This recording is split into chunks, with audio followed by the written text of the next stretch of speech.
نحمده ونصلي على رسوله الكريم أما بعد.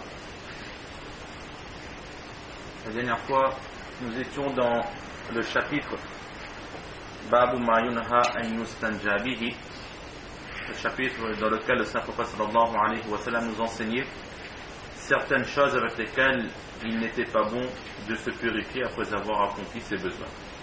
Nous avons vu le premier hadith de lequel un compagnon racontait comment est-ce qu'ils allaient en campagne à cause de la pauvreté, comment est-ce qu'ils empruntaient les animaux avec ceux qui avaient des animaux, des montures, et ensuite comment est-ce qu'ils se partageaient le butin.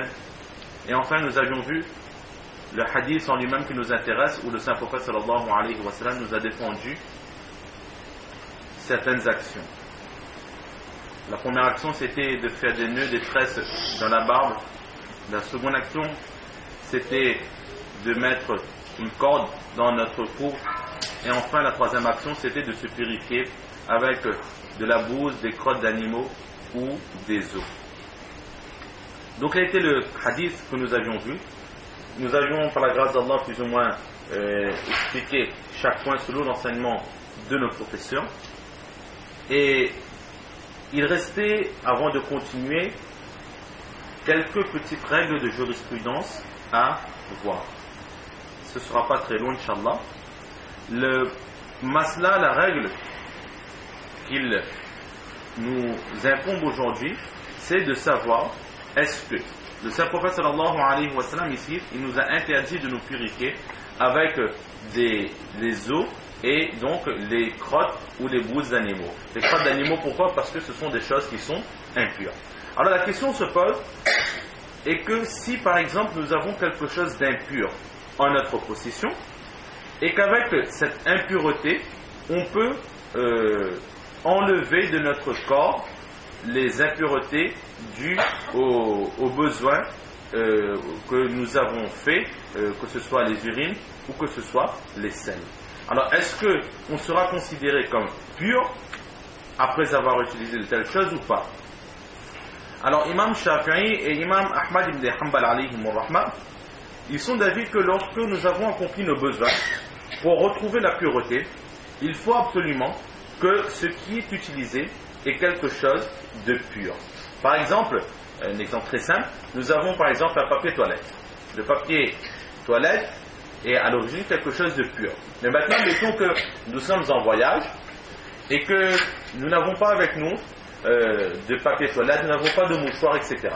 Mais dans les toilettes qui sont plus ou moins propres, que nous allons utiliser, nous voyons par exemple par terre un morceau de tissu ou un morceau de papier donc qui est sec et qui peut être utilisé pour se purifier. Mais en apparence, c'est un mouchoir qui a déjà été utilisé, mais il a séché. Alors la question se pose, et si par exemple nous utilisons ce papier qui à l'origine était impur pour nous purifier, est-ce que cela comptera? Est-ce que nous aurons acquis la pureté demandée ou est-ce que nous resterons impurs? Alors Imam Shafi'i, Imam Ahmad ibn Hanbal alayhim rahma, ils sont d'avis que non. Lorsque nous allons nous purifier, il faut que l'ustensile utilisé il soit lui-même pur. Imam Abu Hanifa, Imam Malik alayhim rahma, ils sont eux d'avis que pour se purifier, l'essentiel, ce qui est demandé, c'est de retrouver la pureté. Que l'ustensile utilisé il est lui-même pur ou impur, cela ne nous incombera pas. L'essentiel est que l'impureté ait quitté notre corps et qu'en utilisant cette impureté pour nous nettoyer, l'impureté de cette chose ne se prenne pas sur notre corps. Du moment que ces points sont respectés, alors ils diront que nous avons acquis la pureté demandée. Ensuite, il y a un groupe appelé les Zawahir, les Zahiriyat. Eux, ils sont d'avis que pour retrouver la pureté, nous n'avons le droit d'utiliser que les pierres. À part les pierres, rien ne pourra nous donner la pureté. En suivant cet enseignement, les papiers toilettes, etc. que nous utilisons ne seront pas suffisants pour nous purifier. Mais ça, c'est un groupe qui, en général, nous ne prenons pas leurs avis. Leurs avis est le plus souvent basé sur une logique plus ou moins défaillante, qui même parfois va à l'encontre des hadiths du saint prophète sallallahu alayhi wa sallam. Et ensuite, il y a Ibn Jarir Tabri, qui lui, il nous donne un enseignement qu'il est autorisé de se purifier avec quelque chose de pur ou quelque chose d'impur, il n'y a aucun problème. Plus ou moins comme Imam Abu Hanifa et Imam Malik, sauf que eux, ils diront qu'il est quand même préférable de chercher quelque chose de pur pour se purifier et que utiliser volontairement sans raison valable quelque chose d'impur pour se purifier ne sera pas démis de karahat, ce sera quand même makruh, ce sera une action à ne pas répéter avec continuité et avec insistance. Alors, maintenant, quelles sont les preuves des groupes? Nous allons regarder que les preuves d'Imam Shafi'i, Imam Ahmad ibn Hanbal, Imam Abu Hanifa et Imam Malik. Les deux autres groupes, étant donné que nous ne les suivons pas, nous n'allons pas donner leurs preuves. Alors, Imam Shafi'i, Imam Ahmad ibn Hanbal, eux, qu'est-ce qu'ils disent? Leur preuve, c'est que justement, le Saint-Prophète sallallahu alayhi wa sallam, il nous a clairement interdit de nous purifier avec les crottes ou la bouse d'animaux. Et pourquoi cela? Parce que ce sont des choses impures. Étant donné que dans ce hadith, le Prophète sallallahu alayhi wa sallam, il nous a interdit d'utiliser ces crottes d'animaux qui sont impures, ce n'était là qu'un exemple de la part du Saint-Prophète sallallahu alayhi wa sallam. À nous maintenant de comprendre que ce qui est interdit, le mal qui est dans cette crotte d'animal, c'est quoi? C'est son impureté. Exactement comme dans le Coran, Allah subhanahu wa ta'ala nous a interdit de consommer les boissons alcoolisées, en l'occurrence le khamar, le vin. Il n'y a que le vin qui est cité dans le Coran. Mais ensuite, c'est à nous de comprendre que l'interdiction du vin est due au fait qu'elle enivre, à sa capacité d'enivrer le buveur. Alors maintenant, nous avons dit que tout ce qui enivre sera interdit et illicite en islam. Ici aussi, le prophète sallallahu alayhi wa sallam, il a donné un exemple, les crottes d'animaux, mais ce qui est caché dedans, c'est de comprendre que tout ce qui est impur ne doit pas être utilisé pour se purifier. Et Imam Abu Hanifa, Imam Malik, alayhim rahma, eux, qu'est-ce qu'ils disent? Ils disent que le fait qu'ici le prophète sallallahu alayhi wa sallam est interdit d'utiliser ces impuretés pour se purifier ne prouve pas que le fait de se purifier avec ces impuretés-là ne seront pas suffisantes. Le prophète sallallahu alayhi wa sallam nous l'a interdit. D'accord, nous si nous disons ne faites pas, n'agissez pas ainsi, nous venons de dire qu'il était makruh, déconseillé et que agir ainsi avec continuité, avec instance, peut même nous donner des péchés, peut-être source de péché. Nous l'avons dit, c'est le signe, c'est le sens du makruh. Quelque chose qui est makruh, c'est qu'on le fait avec insistance. Et bien celui qui agit ainsi, il sera quand même pécheur à un moment donné. Alors nous aussi nous avons dit de ne pas agir ainsi. Le prophète sallallahu alayhi wa sallam l'a interdit. Mais la question est que si quelqu'un l'a fait malgré cela, sera-t-il pur ou pas? De la hadith, le prophète sallallahu alayhi wa sallam, il a dit de ne pas faire ainsi. Nous l'acceptons, mais jamais le prophète sallallahu alayhi wa sallam n'a dit clairement que si vous vous purifiez de la sorte avec quelque chose d'impur, vous ne serez pas pur. Le prophète sallallahu alayhi wa sallam ne l'a pas dit de la hadith. Alors d'où est-ce que vous sortez cela? Surtout qu'il y a une règle de jurisprudence très importante. C'est quoi? C'est-à-dire que la règle, al-aslu huwa al-ibaha. La règle générale, c'est que tout ce qu'Allah subhanahu wa ta'ala a mis sur cette terre pour nous, ce sont des choses licites. Maintenant, si nous voulons rendre quelque chose illicite, alors il faudra des preuves. Et les preuves, c'est en général les hadiths ou les ayats du Coran. Par exemple, la consommation de viande de porc, dans le Coran, Allah subhanahu wa ta'ala a dit qu'il était impur. L'alcool, Allah a dit qu'il était impur. De cette façon, il y a beaucoup de choses qu'Allah subhanahu wa ta'ala a rendues impures. Si ce n'est pas dans le Coran, c'est par l'intermédiaire des hadiths que cela a été rendu impur. Et si dans le Coran et dans les hadiths, nous n'avons pas explicitement, ou le prophète sallallahu alayhi wa sallam ne nous fait pas comprendre que cela est illicite, alors nous ne pourrons pas qualifier cela d'illicite. Pourquoi? Parce que à l'origine, c'est la pureté, c'est quelque chose d'illicite. Un exemple très très simple. Il y a un animal qu'en arabe on appelle le zab. Le zab, en français, il nous a été très très difficile de trouver le sens exact.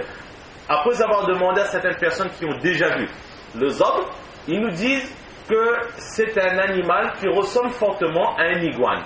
une forme de gros lézard qui ressemble à un iguane.